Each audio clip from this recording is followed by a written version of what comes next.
Hola nuevamente y saludos cálidos a todos los oyentes de Panorama de Noticias de Buenos Aires, a Domingo de Cuentos de Nueva York y también a quienes escuchen este espacio literario en otro momento y a través de otros medios como Facebook, mi página web o mi nuevo canal de YouTube. Soy Teresa Méndez Faith y una vez más llego hasta ustedes desde Bedford, Massachusetts, con otro relato de nuestra producción cuentística concebida y escrita en Ñandretá, Paraguay, mi tierra natal y país situado en el corazón de América del Sur. El cuento escogido para hoy se titula Noche de Pesca. Es de Lisandro Cardoso y está incluido en su libro Noche de Pesca y otros cuentos, publicado en 2008.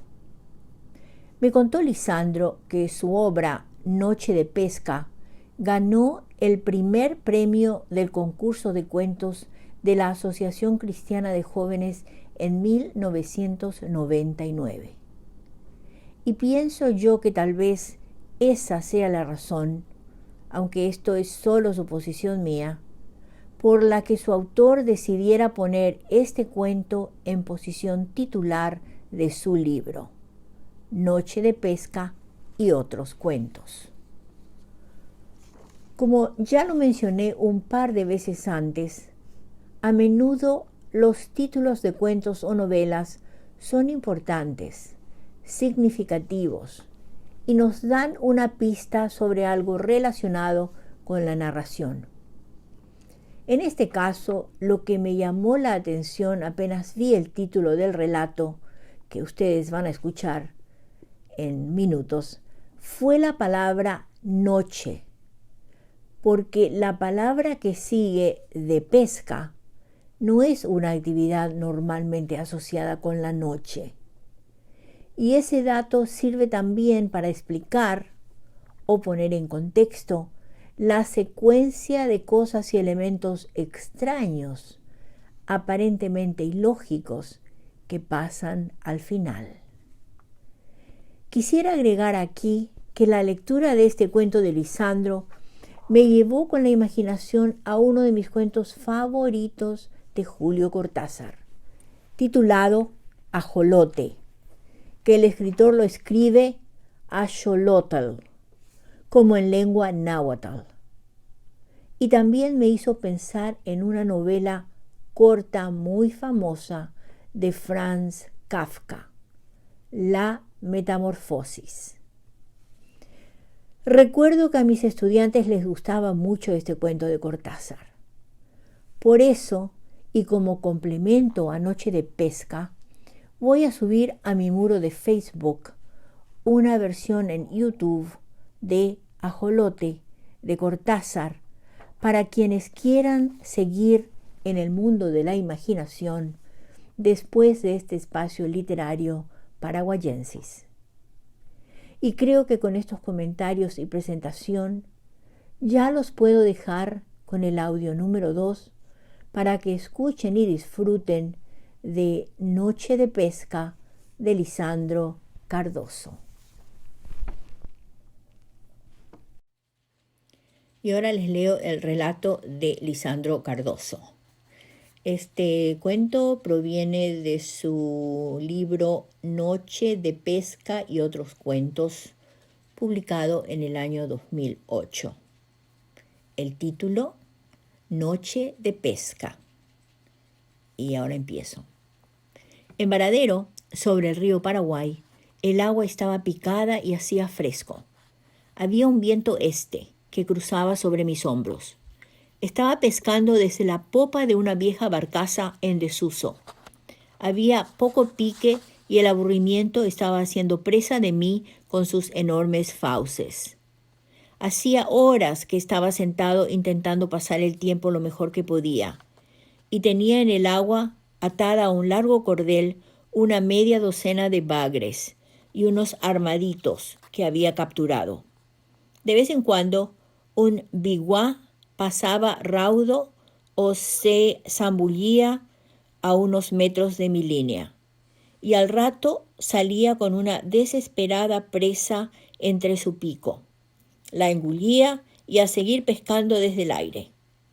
Las horas parecían arrastrarse en la lenta corriente que seguía bajando imperturbable, transportando camalotes, botellas o cualquier cosa que pudiera flotar. Desde mi lugar percibía los movimientos de otros pescadores en las sonoras planchadas de metal de los barcos vecinos.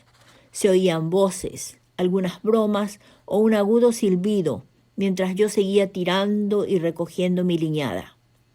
Reponía envejecidas carnadas, cambiando de vez en cuando el anzuelo, culpándolo de mi poca suerte. Me conformaba pensando en el viejo dicho de los pescadores, comilla, todavía no es la hora, comilla. Renovaba mi paciencia con unos sorbos de tereré y seguía sentado al sol, que iba declinando de a poco. Levanté mi pobre sarta de pescaditos y para colmo de males lo encontré disminuido, pues alguna piraña se había cebado en 2 de ellos. Había rastro de feroces dentelladas en los vientres de ambos. Limpié con paciencia lo que quedaba de los bagres y los coloqué en una bolsa de hule. Con la luz de la linterna, cuya batería se acaba rápidamente, junté mis cosas, pues el sol se había puesto hace ya un rato. Las voces cercanas habían callado y solamente se escuchaba el ruido metálico de los barcos al mecerse en la noche. La oscuridad era total y me disponía a retornar a mi casa con poca suerte, pero con un espléndido tiempo en soledad. Había reflexionado cosas que me preocupaban, ordenado otras y dejado algunas para irlas resolviendo en la semana. Busqué a tientas el tablón que era el puente hasta la barcaza más cercana a la playa. Desde ahí, en un salto, estaría en tierra.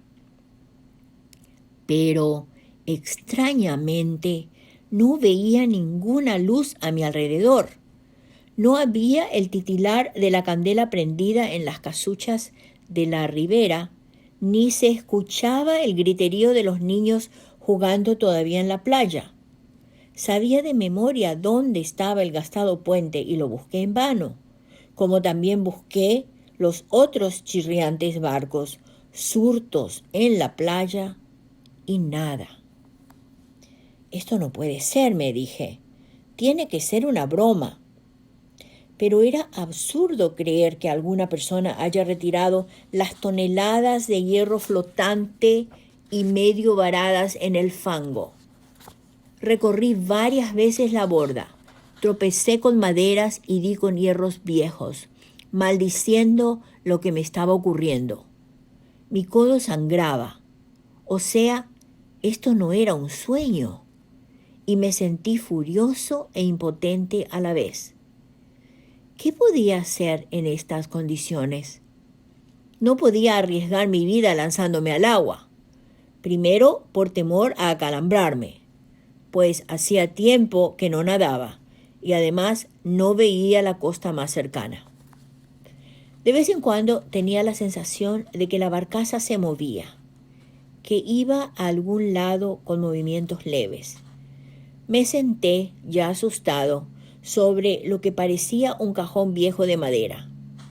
No podía entender lo que me estaba pasando. Pensar que yo tenía tantos planes para esa noche, y en esas condiciones no me quedaba otra cosa que esperar el amanecer. Consulté mi reloj y vi que eran las 9. Miré el cielo por enésima vez y confirmé que no había luna, ni las estrellas titilaban a lo lejos.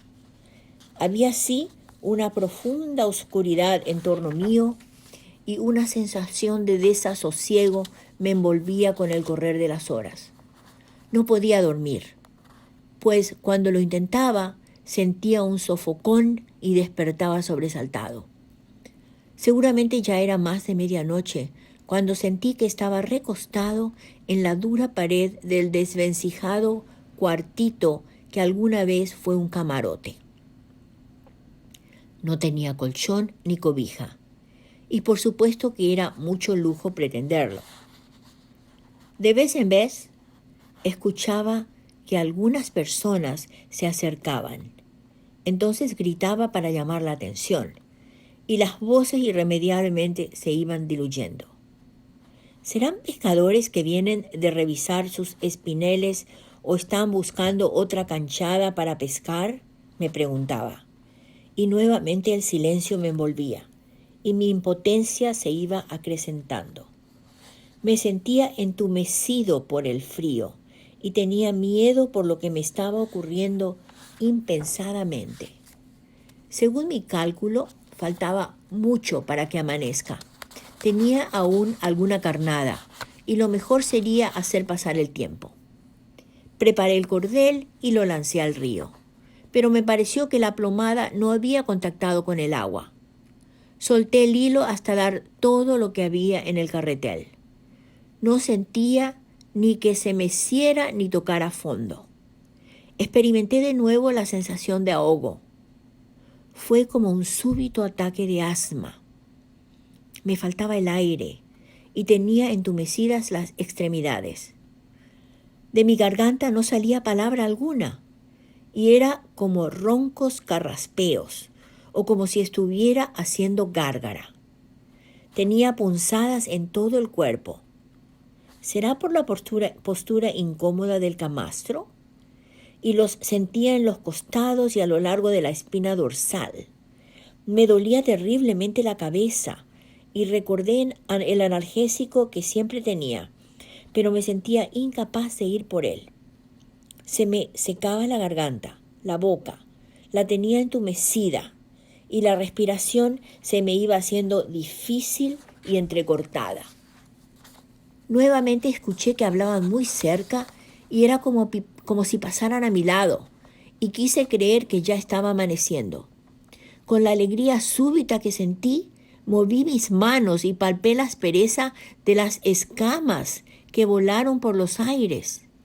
Di unos palmoteos desesperados que habrán sido sin mucha gracia. Una vez más las voces sonaron cerca y pude reconocer algunas palabras en mi delirio. «Miren esto, muchachos. Alguien olvidó sus elementos de pesca anoche. Acá hay una bolsa con pescados y una liñada en el agua. La voy a revisar. Y parece que pescó algo o está trancada en algún raigón». Sentía que revisaban palmo a palmo la barcaza. Seguramente el hombre cayó al agua y por eso están todas sus cosas aquí. De repente vi que un deslustrado zapato se acercaba con violencia a mi cara. «Miren esto, muchachos, un pescado tan raro y feo. Lo voy a tirar al agua porque ya huele mal y está endurecido, que parece un cartón viejo». Final del cuento. Y aquí van datos biobibliográficos para Lisandro Cardoso. Esta información proviene de la flamante cuarta edición de mi Diccionario de la Literatura Paraguaya, publicada hace poquito, en diciembre pasado. Lisandro Cardoso nació en Asunción en 1954 y falleció también en Asunción en 2020. Poeta, narrador y periodista. Aunque arquitecto de profesión, desde muy joven se dedicó tanto a la creación literaria como al periodismo.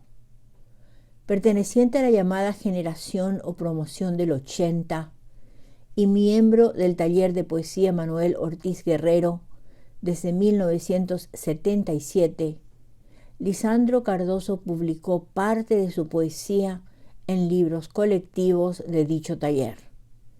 Y ahora la palabra, de 1979, Poesía Taller, 1982, y Poesía Itinerante, 1984. Y en 1993 apareció Poemas de fin de siglo, su primer poemario. miembro de la Sociedad de Escritores del Paraguay, del PEN Club del Paraguay y de la Casa del Escritor, escritoróloga. En narrativa es autor de Noche de Pesca y otros cuentos, de 2008, su primer libro de relatos, y tiene cuentos publicados en diarios y revistas locales. El resto de su producción literaria incluye varios textos inéditos, entre ellos una novela y algunas obras teatrales breves. Además de sus actividades literarias, se dedicó también a las artes plásticas. Fue pintor, dibujante y xilograbador, y tuvo en su haber, a partir de 1975, numerosas exposiciones individuales y colectivas.